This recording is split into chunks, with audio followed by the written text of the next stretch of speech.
Criminosos armados assaltaram na manhã de quarta-feira a agência dos Correios de Boa Esperança. O crime foi registrado por volta das 11 da manhã. Segundo a polícia, uma funcionária da agência relatou que 3 homens chegaram ao local e anunciaram o assalto. Um dos bandidos pulou o balcão e obrigou a funcionária a levá-lo até o cofre da agência. Os outros 2 ficaram do lado de fora, rendendo as pessoas que tentavam entrar na instituição. 2 carteiros que chegaram ao local no momento do assalto também foram rendidos e obrigados a se juntarem aos outros reféns. Segundo a funcionária, a ação dos criminosos durou 15 minutos. Segundo a ocorrência policial, os bandidos roubaram cerca de R$60 mil em dinheiro e, antes de saírem da agência, trancaram todos os reféns dentro da sala do cofre. Os bandidos ainda mandaram as vítimas aguardarem 5 minutos para saírem fugindo do local em seguida, levando as chaves da agência. A polícia foi acionada, fez buscas pela cidade e região, mas os suspeitos não foram localizados. O caso está sendo investigado pela Polícia Federal. A Rede Notícia de Comunicações recebeu a visita do senador Ricardo Ferraço, ele que veio a Nova Venécia prestar contas de seu mandato na Câmara Municipal de Vereadores. Ferraço falou sobre a crise hídrica que assola o nosso estado, a importação do café e também sobre a reforma da Previdência. Confira na entrevista de Carla Capucho. Hoje estamos recebendo aqui no estúdio da Rede Notícia de Comunicações o senador Ricardo Ferraço, que veio a Nova Venécia para prestar conta do seu mandato, né, senador? É exatamente isso, Carla. Todos nós que recebemos uma delegação da população, precisamos entender que mandato não é propriedade particular de político algum. O mandato ele pertence à população, que inclusive dá e tira, se você não representar os interesses da população de acordo. E eu sempre que posso, naturalmente eu construo sempre essa realidade, eu procuro percorrer os municípios, indo aos municípios, para conversar com as nossas lideranças, para poder recolher reivindicações. Brasília distancia muito a gente da realidade da nossa gente e do nosso povo. A reforma não chegou no Senado ainda, ela está sendo debatida na Câmara.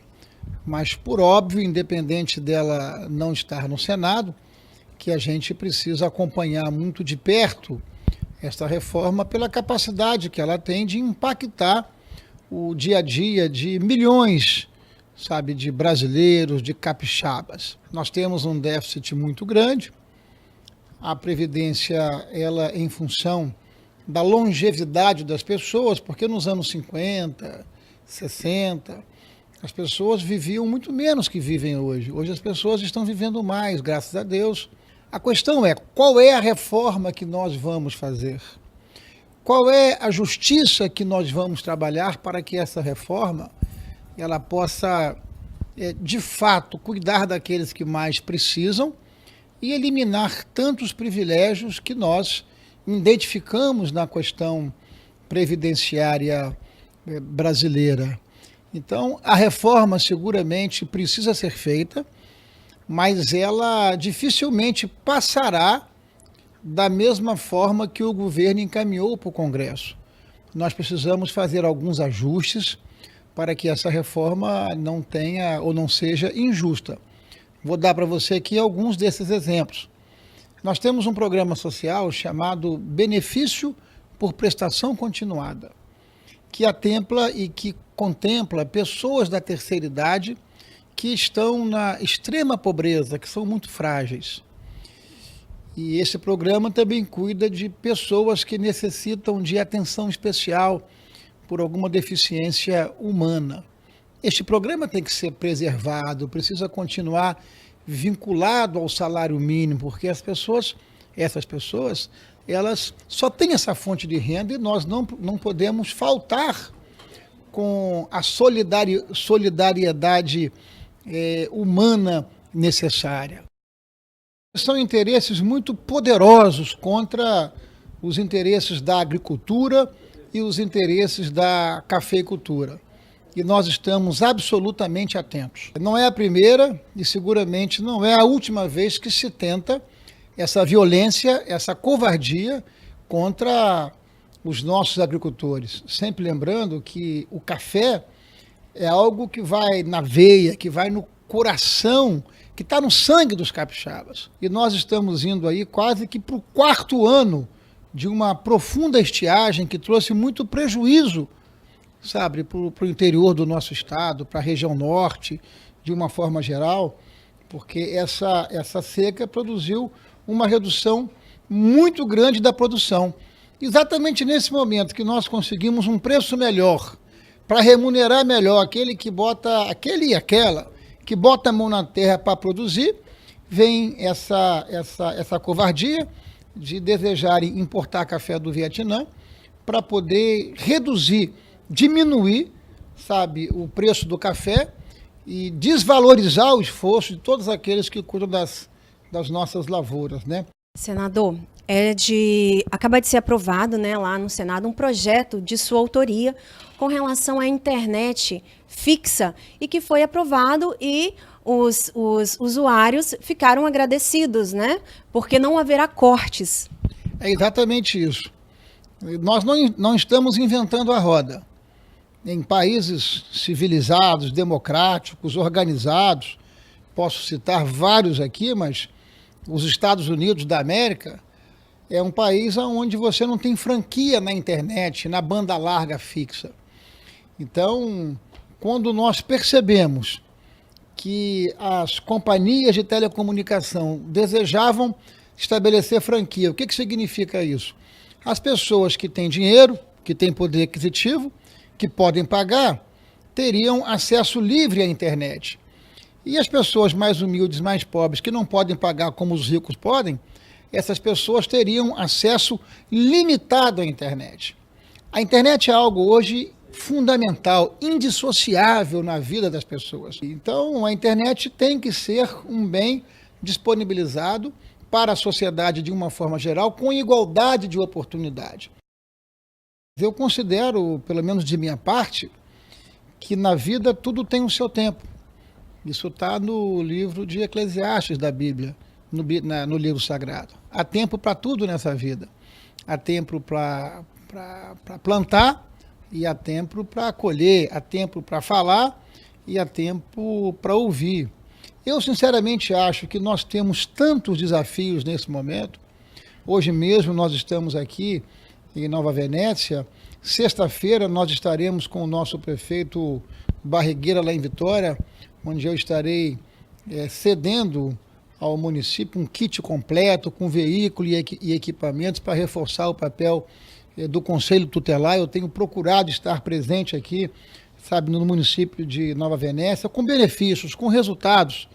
Outro dia mesmo nós entregamos aqui um equipamento, uma moto niveladora, para que a nossa prefeitura possa cuidar das estradas vicinais. Também participei ativamente cedendo equipamentos de informática para o centro que existe aqui no município, para a recuperação de pessoas dependentes. De modo que nós temos assim tantos importantes desafios. Estamos em meio a uma crise tão complexa. A face mais perversa, enfim, dessa crise é o desemprego que assola a vida pessoal das pessoas, desorganizando as famílias. Nós estamos com desemprego na ordem de 12 milhões de brasileiros. Temos tantos desafios aqui na região norte, por exemplo, como essa seca. Inclusive, na sexta-feira estaremos, juntamente com a senadora Rose, juntamente com o senador Magno, recebendo aqui no norte o ministro Helder Barbalho, ministro da Integração Nacional, para conversarmos, dialogarmos com o ministro e cobrarmos ações efetivas do governo federal para poder minimizar os efeitos e as consequências da seca. Vamos estar cuidando, portanto, de investimentos, sabe, de barragens, vamos estar cuidando das questões ligadas ao abastecimento de água lá em São Mateus, que é muito complexa. Enfim, vamos tratar de infraestrutura hídrica para socorrer os nossos produtores rurais. De modo que eu sinceramente acho que a população não está preocupada com as eleições do ano que vem. As pessoas estão preocupadas em saber o que os representantes do povo estão fazendo em benefício da sociedade. De modo que, na hora certa, nós vamos cuidar desse processo, mas acho que no momento nós precisamos estar com a nossa atenção, com o nosso coração, com o nosso sentimento voltado para os problemas objetivos da sociedade de Nova Venécia, da região norte, enfim, do Espírito Santo. Os capixabas podem continuar contando com esse mandato que eu defendo em Brasília, com muita honra, com muita dignidade, com muita atitude. Os capixabas não me verão em lava-jato, em coisa errada, e eu, sinceramente, espero um dia que tiver que deixar esse mandato, porque a vida passa, a vida anda. O dia que eu deixar esse mandato, eu vou deixar pela porta da frente, que foi a mesma porta que eu entrei, pela oportunidade que os capixabas me concederam, me fazendo seu representante lá no Senado e me fazendo, enfim, um político mais votado da história do Espírito Santo. Então, todos os dias eu rezo, eu saio de casa ao fazer minhas orações, peço a Deus que me dê aquilo que deu a Salomão, sabedoria, para que a gente possa continuar trilhando o caminho do bem, o caminho da justiça, o caminho da verdade. Senador, agradeço a sua presença aqui na Rede Notícia. Obrigada por ter vindo conversar com a gente. Obrigado, Carla. Eu que agradeço a você, a todos os nossos companheiros da Rede Notícia, ao meu amigo Zé Renato, esse extraordinário empreendedor que faz do trabalho, sabe, da inovação, uma marca e um compromisso sempre muito presente na vida de Nova Venécia, do Norte e do nosso estado. Muito obrigado a você e a todos os trabalhadores e companheiros aqui da TV Notícia. Carla Capucho para o TV Notícia. E agora a previsão do tempo. Nesta sexta-feira a previsão é de sol entre algumas nuvens no estado e não há previsão de chuva no norte. Confira agora como fica a temperatura em Nova Venécia e região. Em Nova Venécia, a máxima é de 33 e a mínima de 21 graus. Em Boa Esperança, a máxima é de 34 e a mínima de 22 graus. Em São Gabriel da Palha, a máxima é de 31 e a mínima de 21 graus. Em Vila Pavão, a máxima é de 32 e a mínima também de 21 graus. Já em Guriri, a máxima é de 32 e a mínima de 22 graus. O Jornal da Notícia termina aqui. Você pode rever essa e outras edições do jornal no portal www.redenoticias.com. Agradecemos a sua audiência, a sua companhia e amanhã a gente se vê.